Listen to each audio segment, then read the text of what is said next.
హైదరాబాద్లో భారీ స్కామ్ బయటపడింది.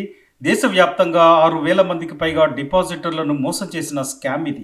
ఫాల్కన్ ఇన్వాయిస్ డిస్కౌంటింగ్ ప్లాట్ఫామ్తో కూడిన 850 కోట్ల పోంజీ స్కీమ్కు సంబంధించి ఇద్దరు వ్యక్తులను అరెస్టు చేశారు పోలీసులు. పెట్టుబడికి అధిక రాబడి చూపిస్తామని, స్వల్పకాలిక డిపాజిట్లు చేయమని ప్రజలను ఒప్పించి మోసం చేశారు.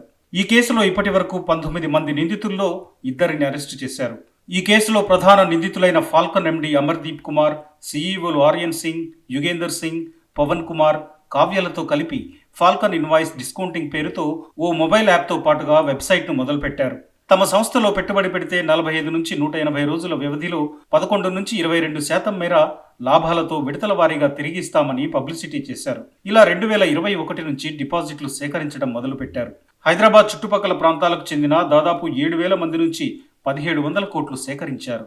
అయితే ఇందులో 850 కోట్లను డిపాజిటర్లకు వెనక్కి ఇవ్వగా మరో 850 కోట్ల చెల్లింపులు చేయలేదు.